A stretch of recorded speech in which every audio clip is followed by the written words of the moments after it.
Good afternoon, everybody. Happy Monday. Okay, I'm just going to get, is it Tuesday? Holy cow. Happy Tuesday. We also lost track every day. Oh my gosh, time is. All right, it's Tuesday. Happy Tuesday, everybody. Okay, we're just going to get straight to it. As you know, we're going to do a trip preview for the President's upcoming ACONUS trip. The Admiral's here to do that preview, so I'm just going to invite him straight away. How y'all doing today? Okay, I think as you know, tomorrow President Biden will be heading to Hiroshima, Japan to participate in the G7. Since the President took office, revitalizing our alliances and partnerships and reestablishing America's leadership around the world has been one of his top priorities. Thanks in no small part to his hard work during the G7, you will see that our allies and partners are more united than ever. Over the last 15 months, the G7 has stood in solidarity with Ukraine following Russia's invasion, rallying the world to support Ukraine and cutting Putin off from the key technologies and financing around the globe.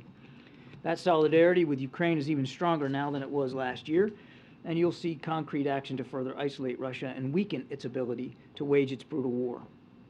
Of course, this display of unity will extend to other key economic and security issues as well. G7 leaders will demonstrate that we share a common approach to the challenges posed by the PRC, an approach that is grounded in common values. And we will also rally the world, around the need for bold action to accelerate the clean energy transition, including by making President Biden's economic agenda a blueprint for G7 action to address the climate crisis and create good jobs. Finally, we will present an affirmative agenda to take further action to support developing countries around the world. That means we're going to showcase how we are scaling President Biden and the G7's flagship infrastructure initiative, the Partnership for Global Infrastructure and Investment, otherwise called PGII, which has attracted major investors to better respond to the global demand for high-quality infrastructure financing. And we will reaffirm our commitment to help institutions like the World Bank evolve so that they can more effectively address global challenges that directly affect its core mission of poverty reduction, including climate change. Now, the President will also have an opportunity to meet with Prime Minister Kishida on the margins, where they will discuss ways to further strengthen our mutual security, economic, multilateral cooperation, and of course, look for ways to continue to improve our alliance with Japan.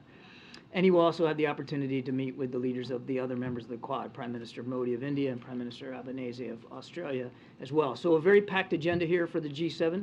President's looking forward to getting out there and having those discussions, and again showing how united the G7 really is around a common range of security challenges and opportunities. Go ahead, Steve.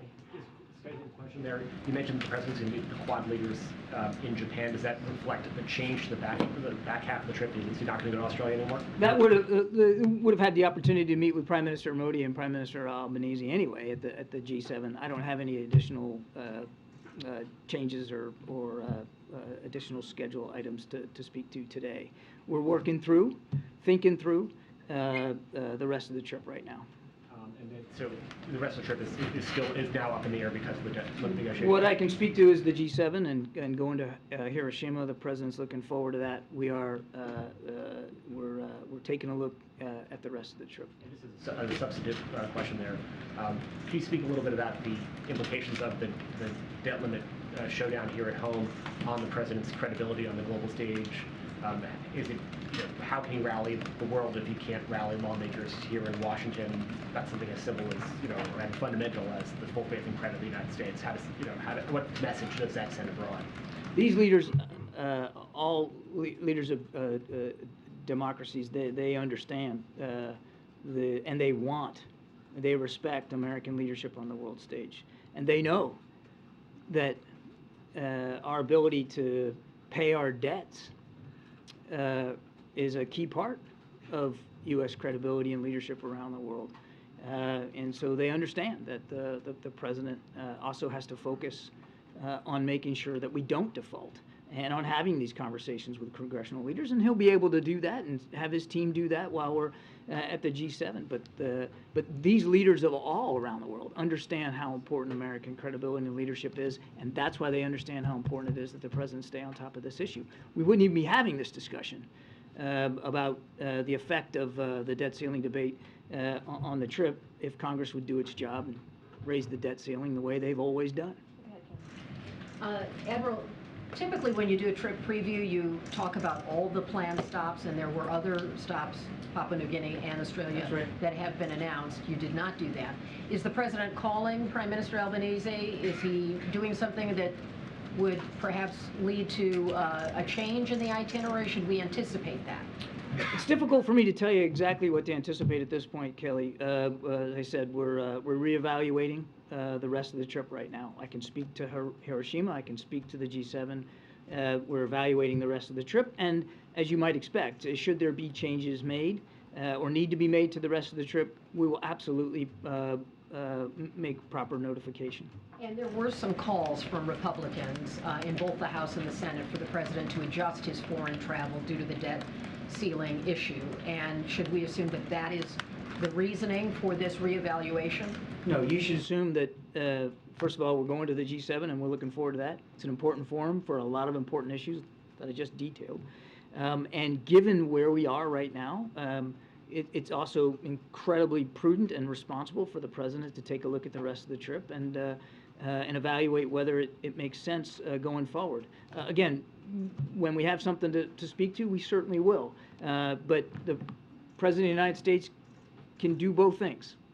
He can travel overseas and manage our foreign policy and our defense policy and look after our national security commitments in an important region like the Indo-Pacific, and also work with congressional leaders to do the right thing, raise the debt ceiling, avoid default, so that the United States' credibility here at home and overseas is preserved.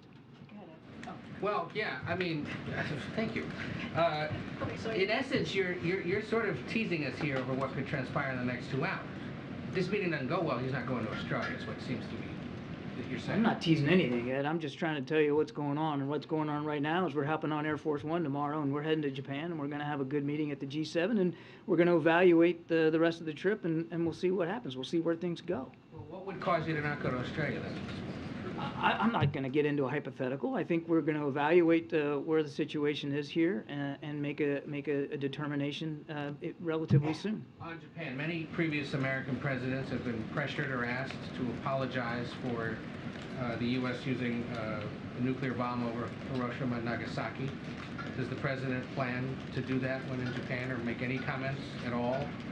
The president plans to visit the memorial and to pay his respects to the lives of the innocents who were killed in the atomic bomb that was dropped on Hiroshima.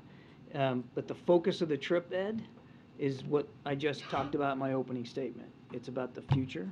It's about getting the G7 together to talk about some common challenges and opportunities and to lay a framework down to address those challenges and opportunities together. And I think you're going to see that in the readouts and the discussions after each of these meetings. I gotta take some from the back. Go ahead. Thank you. On Africa, Kirby, good to see you.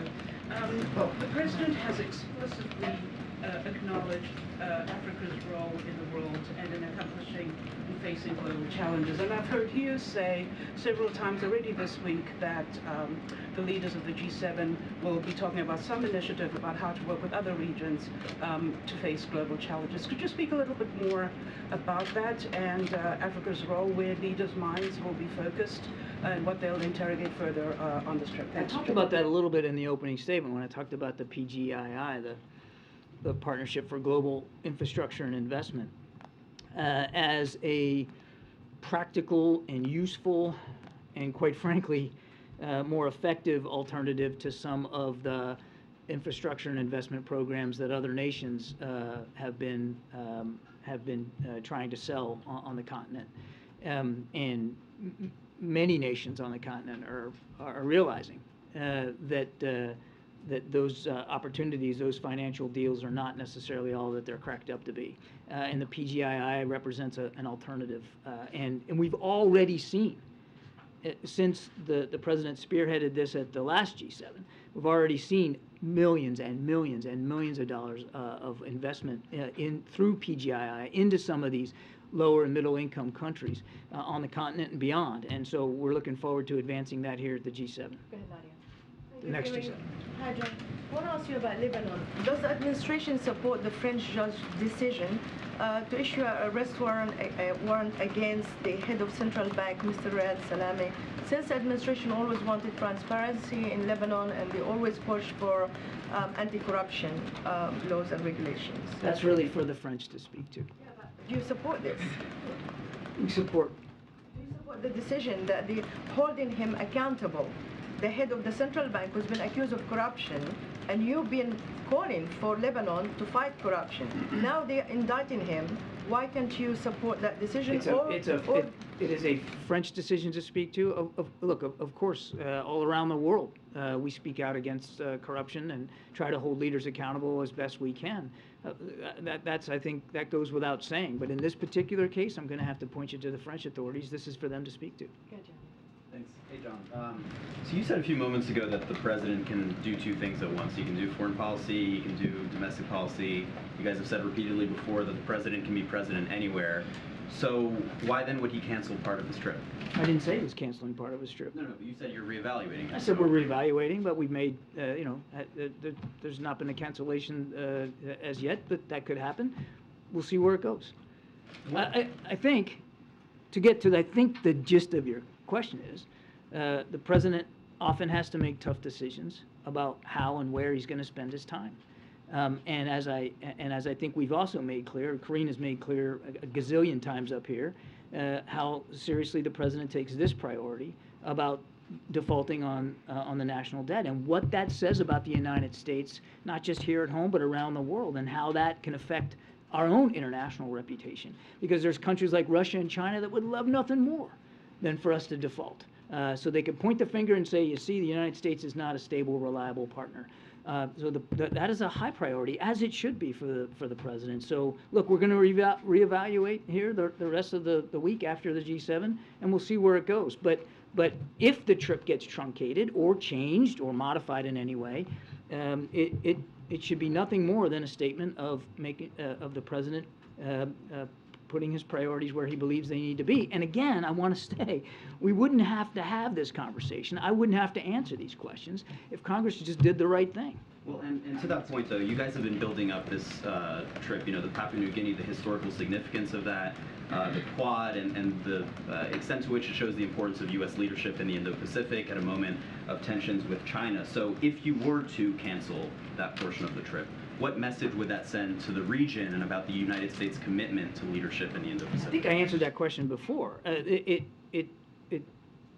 I don't want to get ahead of where we are, but modifying an overseas trip to deal with this particular issue, an issue which is central to our international standing around the world, that's the message, that we understand how important it is that the United States not only say we are, but prove we are a reliable, stable, strong partner for our allies and partners around the world. And that stems from, and the president understands this, it stems from the reliability of our ability to pay our debts. Go ahead, Raquel.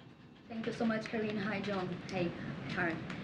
So what's going to be President Biden's message to the G7 leaders who are worried about the possibility of unprecedented default in the United States? And also another topic discussed here in DC today, do you anticipate they will discuss artificial intelligence and also the ChatGPT during the meetings there, and how can the U.S. work with other countries on this matter? So on your first question, the president's message to the G7 will continue to be, as I said to Jeremy, that the United States is a strong, reliable partner, and that he's working hard to get the debt ceiling raised, as it should be, because he understands the importance of that to our international reputation and our credibility, and that they don't need to worry about that part of it. And look, as I said in my opening statement, and it wasn't just some accidental line I threw in there, since day one, the president has focused on revitalizing our vast alliances and our network of partnerships. No other nation in the world enjoys that network the way the United States does, and the president has put an awful lot of personal capital into revitalizing those partnerships. And just look what that has done. Just pick one thing. Look at Ukraine. the convening power of the United States under President Biden and what we've been able to do internationally for Ukraine. That needs to continue. Ukraine will be on the agenda, of course, so that will be the president's message. Now, as for AI and the chat, function. I can't. I don't know if that specific application is going to come up, but you can expect that as in the course of the discussions that they will be having, that these leaders will have a chance to talk about science and technology and the importance of appropriate behavior in that space. Okay, a couple more. Go ahead, Mandy. Ukraine, just very quickly follow up. We're running out of time. Go ahead, Nandy. Thanks, Karine. Reuters has reporting showing that the G7 countries are set to discuss concern about China's use of economic coercion in its dealings abroad, and that's going to be part of the larger joint statement that will be released in Japan. Wondering if you can confirm that. The PRC and managing that competition with them, as well as dealing with the full scope of challenges that the PRC presents in the Indo-Pacific region, will absolutely be on the agenda for the G7. And as I said in my opening statement, I think you can expect to hear at the end of those discussions that all the G7 leaders are of a common mind about how to deal with the challenges that the PRC presents. I won't get ahead of what's going to be said after those discussions, but it absolutely will be on the agenda, and I absolutely think you'll see at the end of it that the G7s are all like-minded. G7 nations are all like-minded. So economic coercion specifically will be a part of I think they're going to talk about the broad scope of coercive activities by the PRC, and economics is certainly a part of that. Yes, that will be part of the discussion, but so will be the security coercion that we see coming out of the PRC, whether it's in the East China Sea, whether it's in Taiwan Strait or the South China Sea. All that will be discussed. Thanks. John, I want to ask you about a developing story. We're just now hearing reports about an American convoy in Nigeria coming under attack. What can you tell us about it? Don't know a whole lot. I just got informed about that here before coming on out to talk to y'all. It does look like a U.S. convoy vehicles was attacked. What I can tell you is that no U.S. citizens were involved, and therefore there were no U.S. citizens hurt. But we are aware of some casualties, perhaps even some killed. But I don't want to get too far ahead of where we are right now. It just happened, and the State Department's looking into this. Go ahead. Given the number of questions you've taken on the debt limit here as it relates to the G7, how much do you expect that issue to kind of cast a shadow over these conversations? I mean, do you expect the president to answer questions about the process and the fallout and what may happen if with G7 leaders? Look, I'm not going to speak for other G7 leaders and what they may or may not want to ask the president, but we do not expect that this will, to use your phrase, overshadow the G7. There's an awful lot on the agenda. I just walked you through it. These are several full days of discussions about real meaningful issues to our national security and to that of our G7 partners. I do not expect that this is going to dominate the discussion. Go ahead, JJ. Can you comment on the report that a U.S. Patriot battery system may have been damaged in Ukraine in the latest Russian missile barrage? I cannot, no.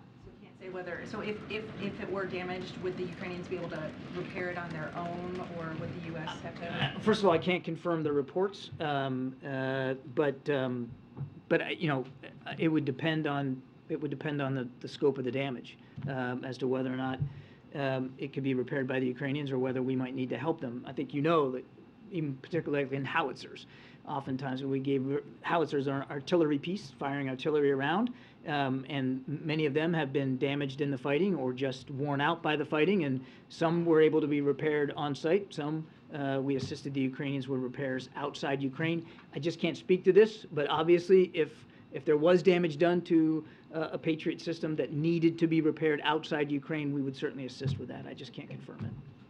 The video that the U.S. has released asking Russian intelligence to share its secrets with the United States, why now? Why would any Russian share that kind of information? And what assurances, safety assurances, is the U.S. offering? You're talking about the video that the CIA released. It's not uncommon for them to do this, for one thing. They look for recruits, same as the U.S. Navy does. And so it's not uncommon for them to use video as an opportunity to see if they can encourage others to help them out. I'd refer you to CIA to speak to the efficacy of of that process and that program, but it's not atypical for them to do that, and frankly, it'd be irresponsible if they weren't doing that. Are you offering safety assurances, though? I mean, why would... I'd refer you to the CIA to speak to the details of the program. Japan is very much hoping that the U.S. will resume joining the TPP. Has there been any thought of that coming up? I don't have anything on the agenda with respect to TPP to speak to. This time, will you have a little chance to visit Japan? Last time you didn't get to get out of the hotel room. Me? Are you going to visit Japan, I Karine? mean, yeah, hopefully, we'll see. We'll be busy, we'll be very busy. Okay, we have to wrap this up. Anita, you have the last question. Thank you so much, John. First of all, we just heard South African President Cyril Ramaphosa say that both President Zelensky and Putin have agreed to 6-party talks with African leaders aimed at hammering out a peace deal. Just wondering how the White House feels about peace this deal in Ukraine. Yeah, look, I'll say what I've said before. We would welcome any credible peace proposal put forward, even by a third party or third parties. Hang on, let me finish. In Russia right now. Let me finish. We would support any third-party peace proposal as long as it can be seen as credible, enforceable, and sustainable. And for those three things to be the case, it's got to be supported by President Zelensky and the Ukrainian people. Nothing about Ukraine without Ukraine. I've said it a million times. We'll keep saying it. We're not poo-pooing other peace proposal opportunities as long as they can be credible and sustainable and enforceable. And again, that means that the Ukrainians have to be 100% behind it. And it has to start with Ukrainian perspectives. It has to start with the UN Charter being a foundational element.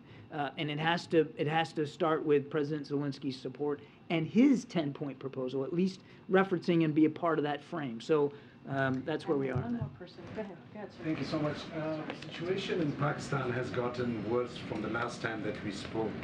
I'm just, last time you said that the U.S. does want to see a stable Pakistan. Of course we do. Things are getting from bad to worse to anything update about that? And second question. When you say bad to worse, what are you referring to exactly? 7,000 political party workers have been arrested. Journalists are missing. I mean, this is all happening. Supreme Court, there was yesterday a protest in front of the Supreme Court, you know, so... We want to see Pakistan be a success. And we want to see Pakistan, the government, live up to the strongest aspirations of the Pakistani people. Pakistan is an important partner in the region. They're suffering from the threat of terrorism every single day. And we're mindful of the challenges that they're facing politically and economically as well. And in the United States, they'll continue to find a good friend. Thanks. Thank you so much, Admiral. Appreciate it. Okay, we have a couple minutes left. Zeke? So the president over the weekend made a bit of news when he said that he was open discussing work requirements as part of this negotiation with Republicans that's underway. So can you clarify exactly what the president is negotiating on here, particularly when it comes to work requirements? He's under fire from a lot of Democrats right now. So, also as the president said on Sunday, he will not accept proposals that take away people's health care, health coverage. So that is incredibly important to the president. He's been very consistent about that. As we've been having conversations with Republicans, or kind of the back and forth with Republicans as it relates to health coverage. And look, MAGA Republicans have been attacking, as you know, Affordable Care Act. That's been for many years now. They've tried over and over again to get rid of the Affordable Care Act and trying to take away health care from hardworking families. And again, 40 years now. And so clearly they haven't given up. And so that's what the president was speaking to. The bill, as you all know, threatens the health care for 21 million Americans. 21 million Americans.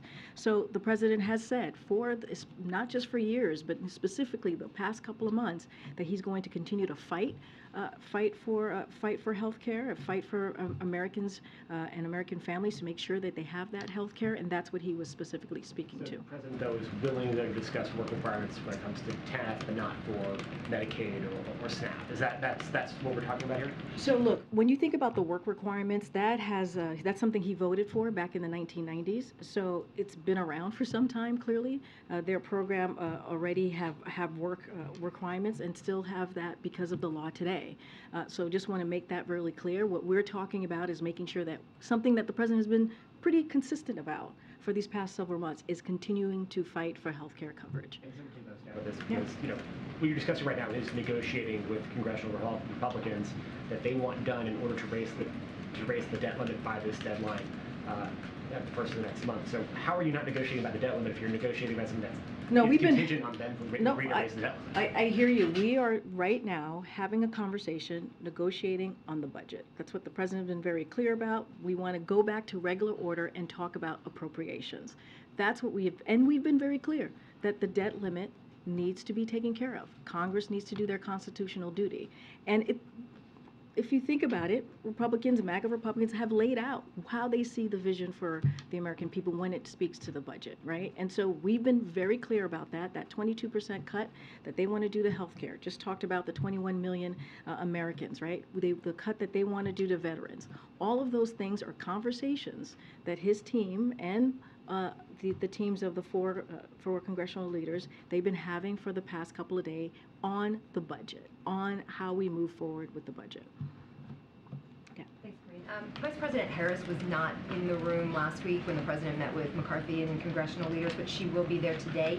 Can you tell us why she's part of this meeting and the role she's playing, and whether or not she's going to step in over the next couple of days when the president's traveling overseas, take on a bigger role in his absence? So look, the vice president, this is not about the president's trip to Asia. So just want to be very clear. This is, and I said this last week, she has been a partner in this. She has been consulted multiple times on the budget, on preventing default. This is something that the president clearly respects her view. And for this meeting, he wants her to be part of this meeting so they can continue to consult. But now, of course, she'll be part of the meeting with the 4 congressional meetings. Look, he wants her input in this, and that's what we're going to see with this meeting today. But will she step in while he is overseas and do meetings? Like, what might she be doing now while he's in Well, UK? look, the vice president is a close advisor. She's a partner to the president. That has been consistent the last 2 years. That's what you're going to continue to see. And she's been part of this process throughout these conversations about the budget, about not defaulting. So that is not going to change. And as I've said, as my colleague just said moments ago, the president could be president anywhere. He can do the work of the American people abroad, and certainly he does it every day here when we're in the White House. So that's not going to change. As we know, every president has said this before this president, he can be a president everywhere. Go ahead, Joey. Yeah, thank you. What is the White House's response to concerns already expressed from progressive Democrats that President Biden is giving too many concessions and debt ceiling talks with Republicans? Zeke noted the consideration of expanded work requirements for some federal aid, the future spending on future spending caps on discretionary funds that has been discussed, as well as permit reform. All this we're hearing is coming out of these debt ceiling talks. So I'm going to be very careful. I'm not going to negotiate from the podium. As you know, there's going to be a meeting very, very shortly that the president's going to have with the 4 leaders. And also the president's team has been, and the congressional members, their team have been meeting for the past several days. And it's been, as we see it, very productive. This is a president has been around the block a few times, right? When you think about negotiations, he knows how to make deals. He knows how this works, and there's no one more experienced in knowing how to get this done. And if you look at the record of this president, if you think about the Inflation Reduction Act of the last 2 years, you think about the gun safety legislation, you think about the PACT Act, you think about the bipartisan infrastructure legislation that's clearly now law. Those are things that shows that the president understands how to get through these negotiations, how to bring people to the table, and that's what you're going to continue to see from this president next, at least today. We'll see what happens. Okay. Thanks, Karine. I just wanted to ask what you guys felt about some of the timing that has been discussed, with Republicans saying they need that a deal would need to be completed by this weekend. Obviously, the president knows Congress well. Do you agree with that timing? Do you feel there's more time?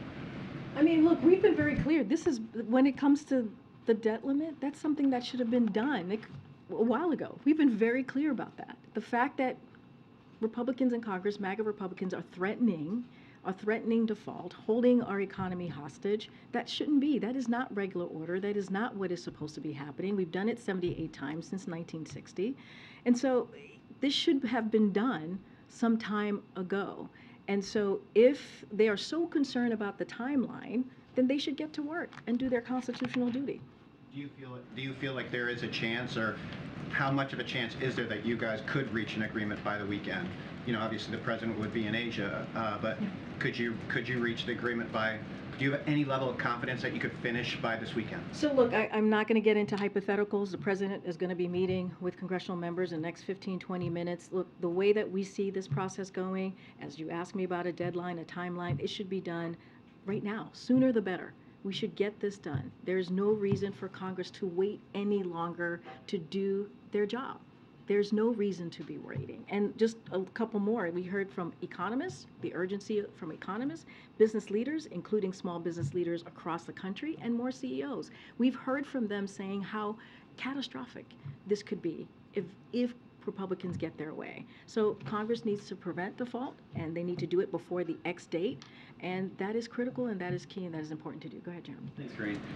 Last week when the president met with the congressional leaders, most folks emerged from that meeting saying this was essentially both sides restating their positions, not much progress was made. Can you set expectations for today? How much progress do you expect to be made? Do you think that there will be more progress than there was last week? So I'm not going to get ahead of this meeting, certainly not going to get ahead of what's going to come out of it. I will say this. When you think about the 4 leaders, what they came out and said, 3 of the 4 said that we needed to avoid default. So 3 of the 4 were with the president about avoiding default. And so that's also very important, and that's also really key. And that's what the president has been stating over and over and over again. And so we'll see what happens. The meeting's is gonna kind of happen in the next 20 minutes or so, right after this briefing is done, I presume. And we'll let the leaders talk amongst themselves, and the president's going to make it very clear that they need to do their job and do their constitutional duty. And then following up on something Zeke was asking about, you've said that the White House isn't negotiating over raising the debt ceiling, but the president and his team have been actively negotiating with Republican congressional leaders over spending. They're rushing to get a deal before June 1. How is that not negotiating over default? The way that we see these conversations, and we continue to be clear, default is not negotiable. It should be done without conditions. That has not changed with us.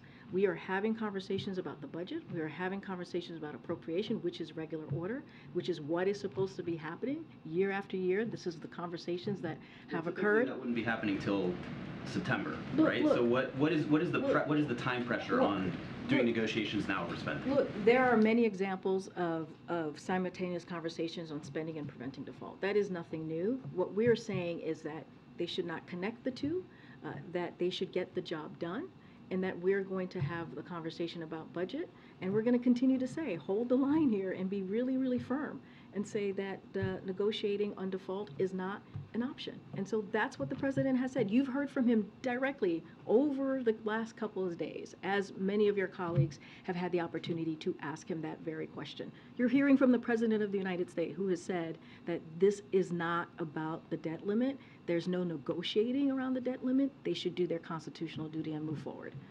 Yep. Go ahead. Thank you, Karine. The White House keeps saying that Republicans are manufacturing a crisis by refusing to do a clean bill to raise the debt limit. Right now, the nation's debt exceeds 100% of its GDP. This has happened twice in U.S. history, once during World War II and once now over the last couple of years. How is it not a crisis when the country literally owes more than it's worth? You should ask the Speaker this question. This is his job. This is his constitutional duty to move forward and get the debt limit done. That is a question for him. They are the legislative, it is a co-equal branch, as you know. They are the legislative body, and this is what they're supposed to do. That is a question, seriously, that is a question for the Speaker and the MAGA Republicans who are literally holding our economy hostage. I have to move on. I promise to take one more. The debt is a crisis. I'll take You'd accept one more. the debt is a crisis. Thank you, Karine. What is the White House reaction to Special Counsel Durham's report on how the FBI handled the Trump-Russia probe? I would leave it to the Department of Justice to speak to. Talks often about how he wants the DOJ and FBI to remain independent and above the fray. that report seems to reflect the opposite.